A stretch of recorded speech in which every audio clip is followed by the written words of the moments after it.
وهذه واحد المرأة شيبانية طلعت الكار، قالت ليهم جلسوني وما يجلسوها، قالت ليهم وكلوني وما يوكلوها، قالت ليهم ونعسوني وما ينعسوها.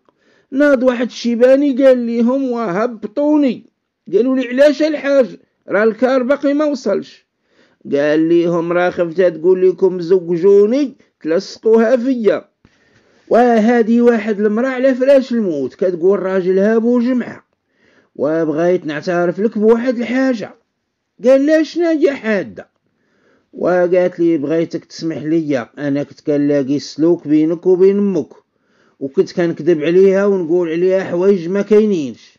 قال لها صافي نساي اللي فات حادة وبلا ما تهضري بزاف على قبل صحتك.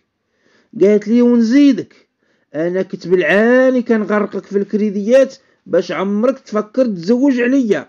قال لها وصافي نساي. قالت لي وبغيت نقول ليك اني كنت كندير السبب اي حاجه باش نكد عليك ونكحل عليك عيشتك. قال لي انا عارف صافي معليش بركه نساي. قالت لي ونزيدك حاجه اخرى. قال لها وصافي حاده والله العظيم راني عارف كاع داكشي اللي غتقول لي، واش انا غير جيت ودرت لك السم فيها تاي؟